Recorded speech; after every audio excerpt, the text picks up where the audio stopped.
이 시대는 위로가 필요한 시대입니다. 정말 많은 사람들이 지쳐서 힘들어하고 심지어는 세상을 등지고 싶다는 생각까지도 합니다. 거의 모든 사람들이 각자의 이유로 누군가를 갈구하며 누군가의 위로를 갈구하며 그렇게 살아가고 있습니다.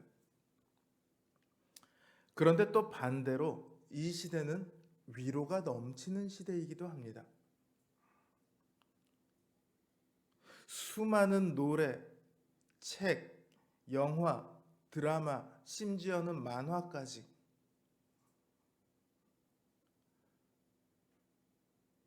거의 모든 매체를 통해서 위로가 전해지고 있습니다. 많은 사람들이 위로를 필요로 하다 보니 거기에 맞는 노래며 책이며 영화가 나오고 있는 거죠.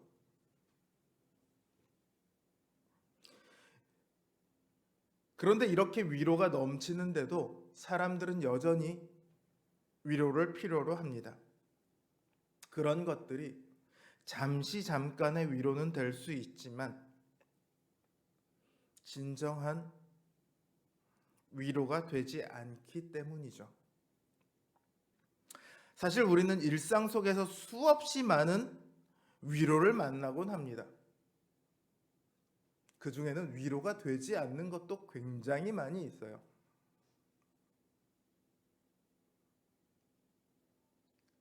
힘내, 괜찮아, 잘 될 거야.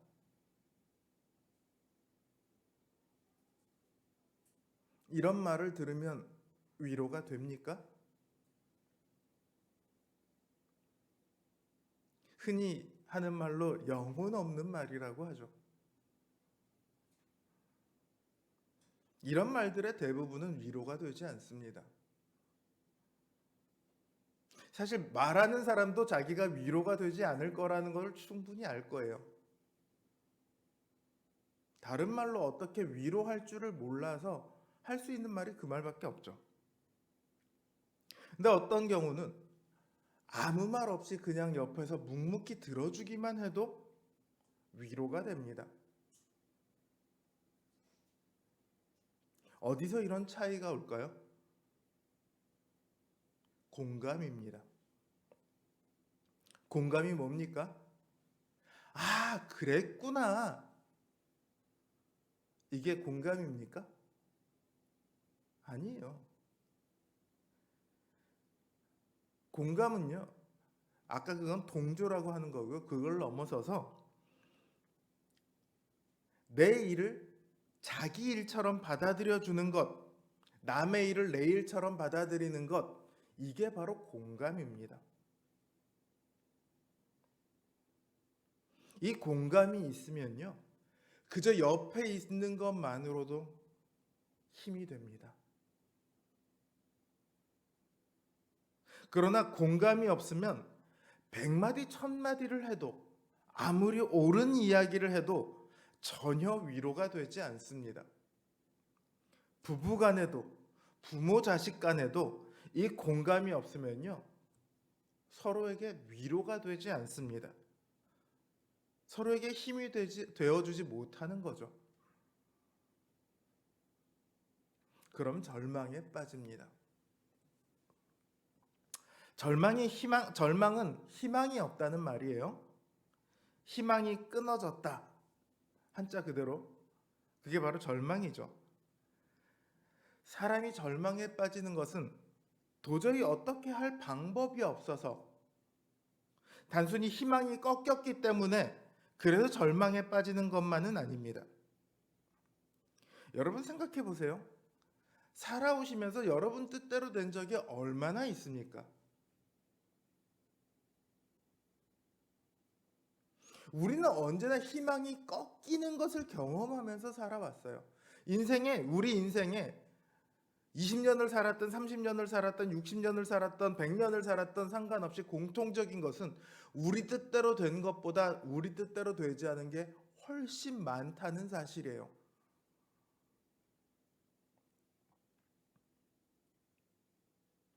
그렇게 우리는 희망이 꺾이며 살아왔어요. 그런데 지금도 살아가고 있단 말이죠. 사람들이 절망에 빠지는 것은 단순히 희망만 꺾였을 때가 아니라 누구에서도 이 위로를 받지 못할 때입니다. 절망을 이길 힘을 어디에서도 얻지 못하는 거예요. 흔히 사람들은 이렇게 얘기합니다. 죽을 용기를 갖고 살면 되지 왜 죽냐? 절망에 빠져서 자살한 사람들에게 하는 이야기예요. 따지고 보면 옳은 말입니다. 죽는 것보다 사는 게 더 쉬운 것처럼 우리는 그렇게 생각을 하죠. 그러나 정작 자살을 하는 사람은요, 사는 것보다 죽는 게 더 쉬워 보이기 때문에 그렇게 자살을 하는 거예요. 사는 게 죽는 것보다 더 많은 용기를 필요로 하기 때문에 자살이라는 선택을 하죠. 모든 희망이 꺾이고 어디서도 위로를 얻을 수 없는 절망에 빠져 있기 때문입니다. 그러니까 그런 사람들의 상태를 이해하지 못하고 우리의 생각하기에 옳은 대로 이야기를 한다면 그런 말들이 오히려 절망 속에 있는 사람들에게는 더 날카로운 칼날이 됩니다. 흔히들 이야기를 해요. 학교에서 왕따를 당하는 친구에게 야, 네가 왕따를 당할 만한 행동을 하니까 그렇지, 좀 맞을 때 맞더라도 일어서서 때려봐, 맞서봐. 그게 됐으면 왕따를 애초에 안 당했죠. 그게 안 됐기 때문에 왕따라는 상황까지 온 거예요. 그 친구의 지금의 상황은요, 그런 말이 필요한 게 아니에요. 맞서봐, 이런 해결책이 필요한 게 아니에요. 누군가 그 사람의 편이 필요한 거예요.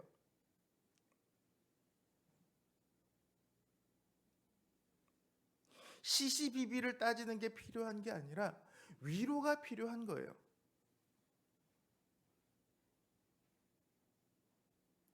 다른 사람은 물론이고 가장 가까이에 있던 사람으로부터도 위로받을 수 없을 때, 그때 그 깊은 절망 속에서 극단적인 생의 마감까지도 생각하게 되는 거죠. 어디에도 내 편이 없거든요. 누구도 자신에게 위로도 희망도 되어주지 않거든요. 자살하는 사람들을 두고 많은 전문가들이 이야기합니다. 딱 한 사람만 그 사람 말을 들어주는 사람이 있었어도 자살을 하지는 않았을 거다. 그 한 사람이 없기 때문에 절망인 거죠.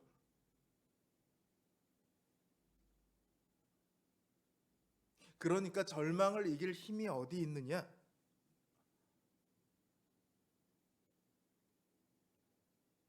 다시 희망을 갖는 것, 그 이전에 위로에 있습니다. 누군가의 위로를 통해 절망을 견디고 절망을 이길 수 있습니다. 그런 점에서 우리 기독교인들은 절망을 이길 힘을 갖고 있습니다. 어떠한 절망 속에서도 꺾이지 않을 그런 위로를 이미 우리는 갖고 있습니다. 다만 우리가 그걸 깨닫지 못하고 있을 뿐이죠. 오늘 본문을 통해 우리에게 주시는 하나님의 진정한 위로를 우리가 함께 발견하기를 주님의 이름으로 기원합니다. 지금 우리는 코로나 때문에 혹은 다른 여러 가지 이유 때문에 힘들어하며 살아갑니다. 누구나 다 힘들어하죠. 코로나가 없어도 누구나 사실 다 힘들어해요. 다만 정도의 차이가 있을 뿐이죠. 그 중에서 가장 힘든 거는 누가 뭐라고 해도 직접적인 생존의 문제입니다. 당장 굶어 죽을 지경에 처해 있는 사람한테 혹은 생명의 위협을 지금 느끼고 있는 사람한테 취업이 안 돼서 힘들어요. 우리 애가 공부를 제대로 못해서 힘들어요. 이런 얘기가 통하겠습니까? 당장 전쟁이 일어나서 눈앞에 총칼이 왔다 갔다 하는데 그런 사람에게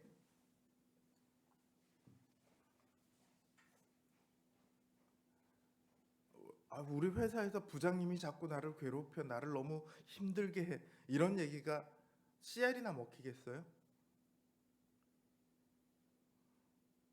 고통의 크기를 비교하자고 드리는 말씀이 아니에요. 사람은요 참 이상해서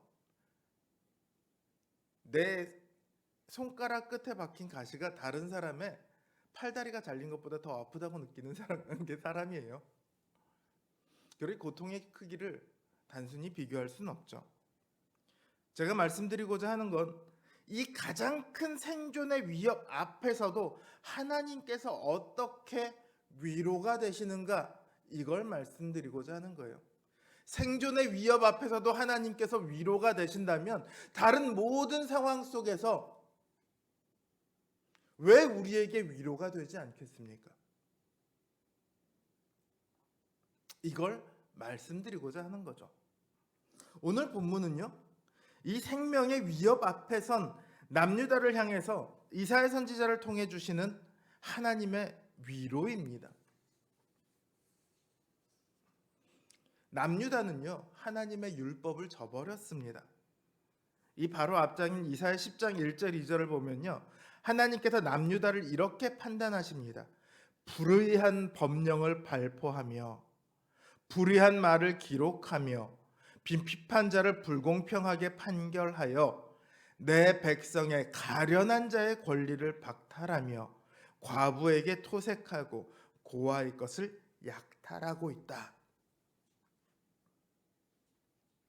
이거는 남유다가 단순히 하나님의 말씀을 지키지 못했다는 수준이 아니에요. 지키지 못했다는 거는 능력이 안 돼서 못한 거예요. 이거는 지키지 않은 거예요. 의도가 있는 거죠.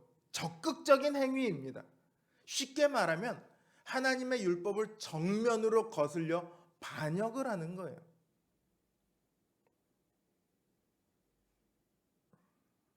그래서 하나님께서는 이들에게 진노하셨고 이들을 심판하십니다. 북이스라엘과 이스라엘의 더 위에 있는 아람 왕이 동맹을 맺고 남유다를 침공하게 만드세요. 이제 남유다는 절체절명의 위기에 놓이게 되었습니다. 남유다랑 늘 티격태격하는데 북이스라엘은 남유다보다 군사력이 강합니다. 거기다가 아람이라는 나라는요 북이스라엘보다도 더 강해요. 남유다는 전쟁의 불길 앞에 놓여 있어요. 그것도 결코 이길 수 없는 전쟁이에요. 온 나라가 불탈 겁니다.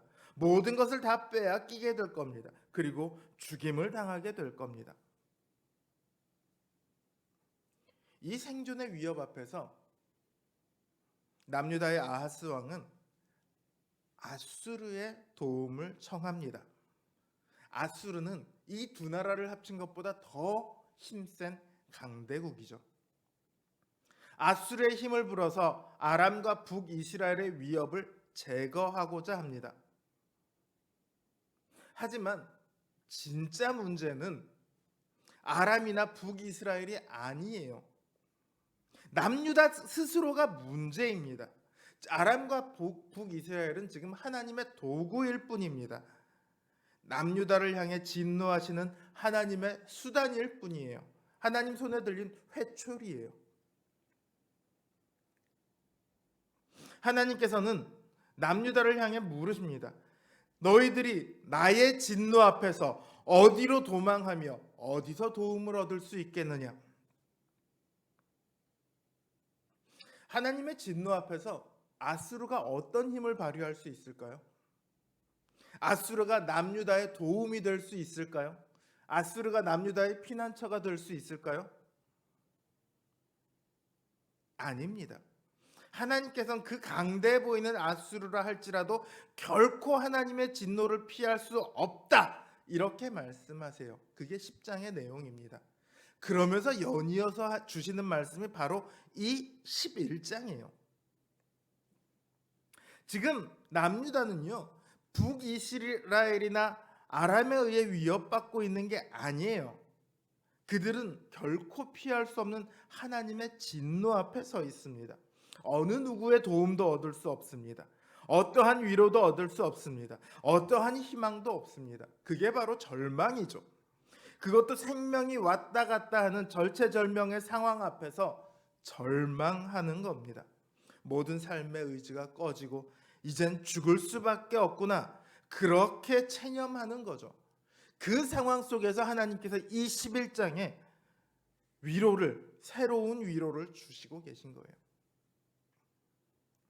하나님께서는 이스라엘의 새로운 왕이 나올 것을 예언하십니다. 1절에 이새의 줄기에서 한 싹이 나며 그 뿌리에서 한 가지가 나서, 10절에서도 보면 이새의 뿌리에서 한 싹이 나서, 이게 다 이스라엘에 나오게 될 왕에 대한 예언입니다. 그런데 그 왕이 나오면 놀라운 일들이 일어날 거예요. 지금 이들이 두려워하고 있는 게 뭐죠? 생명의 위협이에요. 저들이 우리를 죽일 것 같다라는 생명의 위협이에요. 근데 6절을 보세요. 그때에 이리가 어린 양과 함께 거하며 표범이 어린 염소와 함께 누우며 송아지와 어린 사자와 살찐 짐승이 함께 있는데 어린아이에게 끌려다니며 암소와 곰이 함께 먹으며 그것들의 새끼가 함께 엎드리며 사자가 소처럼 풀을 먹으며 젖 먹는 아이가 독사의 구멍에서 장난하며 젖된 어린아이가 독사의 굴에 손을 넣을 것이라. 나의 거룩한 산 모든 곳에서 해됨도 없고 상함도 없을 것이라. 어느 누구도 해를 받지 않는답니다. 어느 누구도 생명의 위협을 얻지 못할 거랍니다. 심지어 어린아이라 할지라도, 그 위험한 독사의 굴에 손을 집어넣을지라도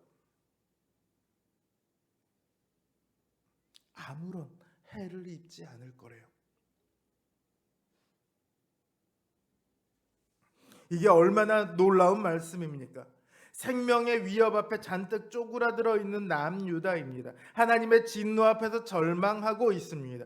그런데 어떤 해됨도 없고 상함도 없을 거랍니다. 비록 지금은 그들이 하나님의 진노 앞에서 두려워하고 절망하고 있지만 하나님께서는 새 왕을 보내셔서 이스라엘을 새롭게 하실 겁니다. 이게 절망 속에 있는 사람들에게 주시는 하나님의 선언입니다. 비록 지금 하나님의 진노 앞에 서 있지만 그들의 모든 희망은 끊어지지 않았습니다. 그들에게는 새로운 희망이 주어졌습니다. 그것도 단지 지금의 위협을 이겨내는, 피하는 정도와는 비교도 할 수 없는 거예요. 단순히 북아람과 북이스라엘이 너희를 침공해도 너희에게는 아무런 일도 일어나지 않을 거야, 이런 얘기가 아닙니다. 그들이 너희를 절대 이기지 못할 거야, 이런 얘기가 아닙니다. 어느 누구도 더 이상은 해함받지도 않고 상하지도 않는 그런 나라를 주시겠다는 거예요. 하나님께서 주시는 이 희망은 막연한 희망이 아닙니다. 단순히 잘 될 거야 이런 말이 아니에요. 반드시 이루고야 마시리라는 하나님의 의지가 담겨 있습니다. 이 희망이 절망 속에 있는 사람들에게 주시는 하나님의 약속입니다. 그런데 제가 앞에서 말했었죠. 사람이 절망하는 것은 단순히 희망이 꺾였기 때문만은 아니다. 당장 지금의 위로가 없기 때문이다. 맞아요. 하나님의 나를 이렇게 주셨다고 해도 그 날까지 그들은 견뎌야 합니다. 그래야지 이길 수 있어요. 그걸 어떻게 견딜까요? 어떻게 그 절망 속에서 이길 수 있을까요? 그게 아까 말했던 위로입니다. 오늘 본문 3절을 보십시오. 그가 여호와를 경외함으로 즐거움을 삼을 것이며 그 눈에 보이는 대로 심판치 않을 것이며 귀에 들리는 대로 판단치 아니하며 공의로 빈핍한 자를 심판하며 정직으로 세상에 겸손한 자를 판단할 것이며 그 입의 막대기로 세상을 치며 입술의 기운으로 악인을 죽일 것이며 공의로 허리띠를 삼으며 성실로 몸의 띠를 삼으리라. 이스라엘의 근원적인 죄가 뭐였다고요? 아까 빈핍한 자, 가난한 자, 힘이 없는 자들을 압제하고 괴롭히고 빼앗는 것에 있었어요. 사실 지금 가장 절망한 사람들이 누구일까요? 빈핍한 자들을 괴롭히고 있는 권력자들입니까? 가난한 자들의 것을 빼앗는 부자들입니까? 아니요. 그들은요, 하나님의 진노 앞에서도 결코 절망하지 않습니다.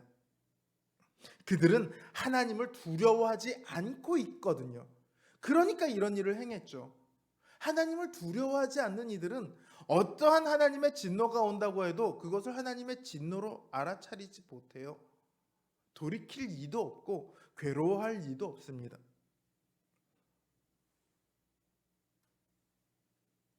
지금 절망하고 있는 사람들은 그 사람들이 아니에요. 이 하나님의 경고 이전부터 사실은 빈핍한 자들, 가난한 자들, 힘없는 사람들은 절망의 상황 속에 빠져 있었습니다. 어느 누구도 그들을 돌봐주지 않습니다. 제사장도, 재판관도, 왕도 모두가 그들을 탐하기에 바쁠 뿐입니다. 법에 기댈 수도 없습니다. 그들은 하나님의 법을 무시하고 자신들의 이익을 위해 엉터리로 재판을 하고 있어요. 어디에도 기댈 곳이 없습니다. 그런 속에서 하물며 하나님의 진노 앞에 서야 합니다. 그들은 그저 울 수밖에 없습니다. 절망할 수밖에 없습니다. 그런데 하나님의 보내신 왕이 어떻게 하신다고요? 빈핍한 자를 위해, 가난한 자를 위해, 힘없는 자를 위해 판단한다고 그렇게 말씀하십니다.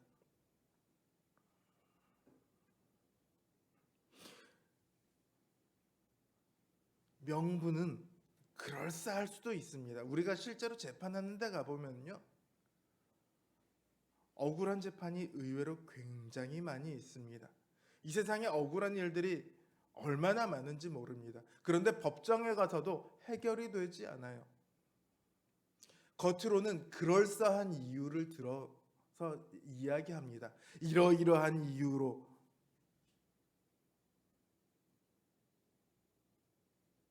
무죄를 선언한다. 사람을 죽였는데 무죄입니다.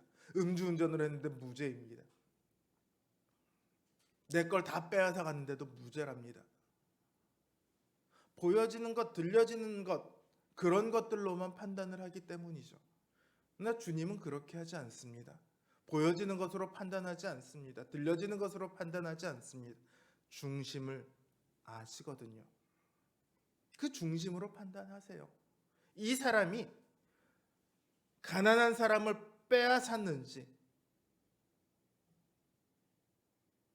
아니면 그가 정말로 빼앗겨야만 하는 그러한 죄를 저질렀는지, 그런 것들을 주님께서 판단하신다는 거예요. 어느 누구도 자신들을 돌아봐 주지 않는 상황 속에서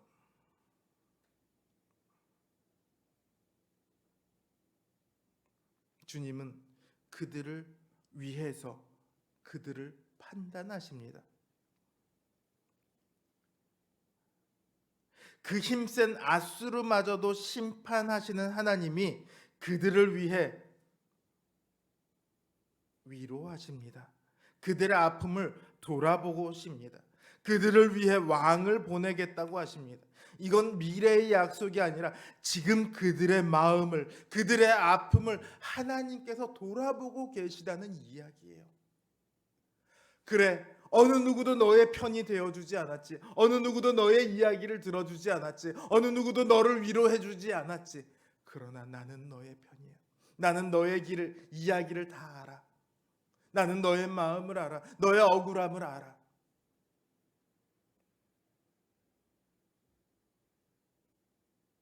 하나님은 그들의 마음을 아시고, 그들의 상황을 아시고, 그들의 억울함을 아시고, 그들의 편이 되어 주십니다. 그들의 아픔을 하나님의 자신의 일로 받아들이십니다. 너희는 왜 내 백성을 그렇게 괴롭히느냐?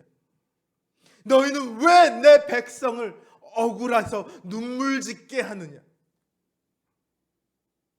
하나님 자신이 억울하신 것처럼, 하나님 자신이 괴롭힘을 당하신 것처럼 그렇게 받아들이십니다. 그래서 하나님의 진노 앞에 서서 울고 있는 이들을 위해 하나님의 아들을 보내십니다. 절망 속에서 도저히 어찌할 바를 몰라서 그저 죽어가고만 있는 이들을 위해 하나님의 아들을 보내셔서 그들의 왕이 되도록 하십니다. 하나님의 아들이 그들을 책임지도록 하셨습니다. 우리의 왕으로 오신 예수 그리스도께서는 우리와 하나가 되어 주셨습니다.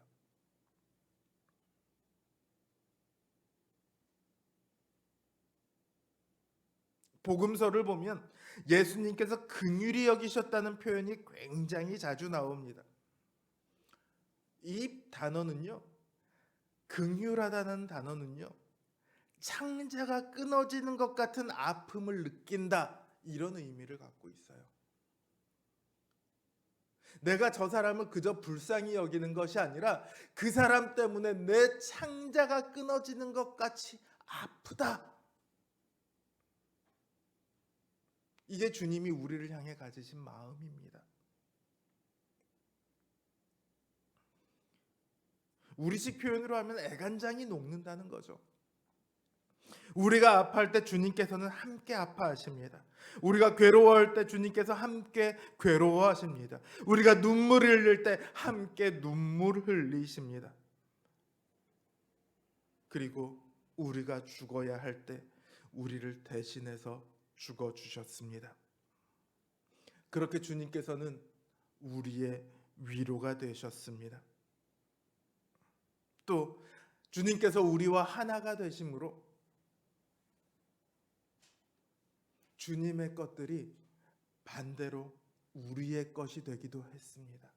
주님이 받으셔야 할 모든 영광, 모든 권세, 주님이 가지고 계시는 모든 능력,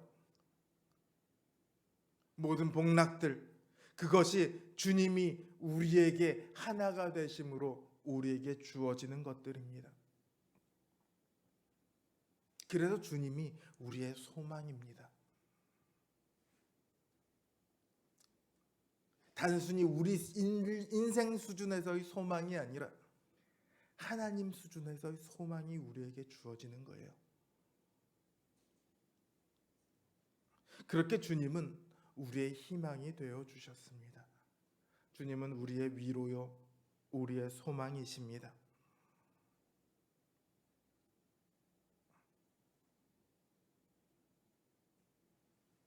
절체절명의 상황, 생명이 경각에 달려있는 상황 속에서도 주님은 그 아픔을 모르시지 않습니다.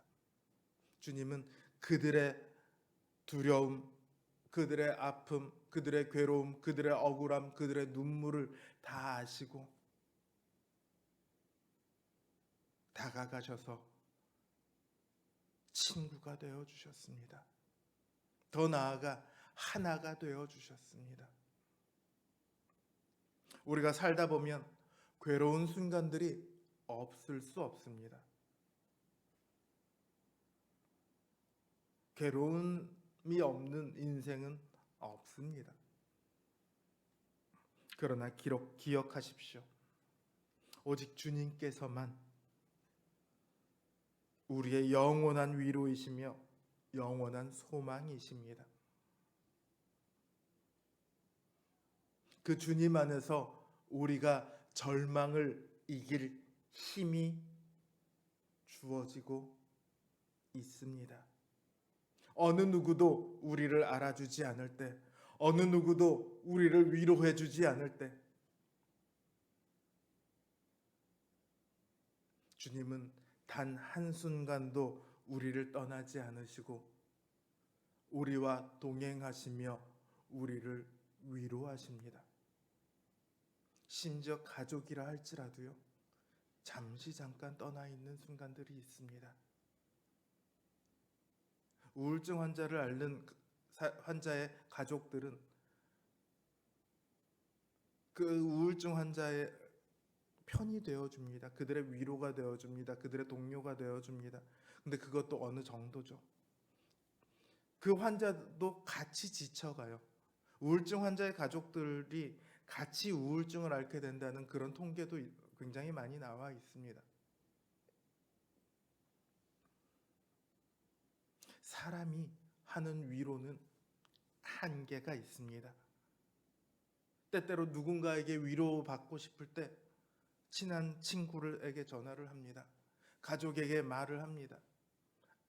부부의 아내에게, 남편에게 이야기를 합니다. 자식에게 이야기를 합니다. 물론 그것도 얼마든지 우리를 기쁘게 할 수 있습니다. 때때로 그것이 우리의 마음을 얼마든지 충족시킬 수 있습니다.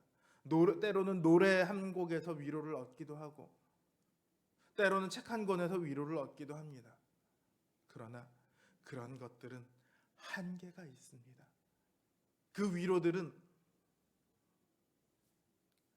어느 정도의 시간까지만 유효할 뿐입니다. 그러나 주님의 위로는 영원합니다. 모든 순간 속에서, 모든 상황 속에서 주님은 우리와 함께 하시며 우리를 알아주시며 우리의 편이 되어 주십니다.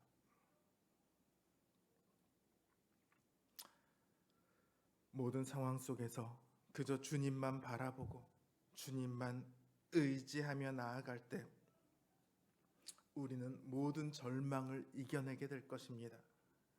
우리의 왕으로 오신 주님의 모든 위로를, 모든 소망을 마음껏 누릴 수 있는 우리 성도님들 되시기를 주님의 이름으로 간절히 바랍니다.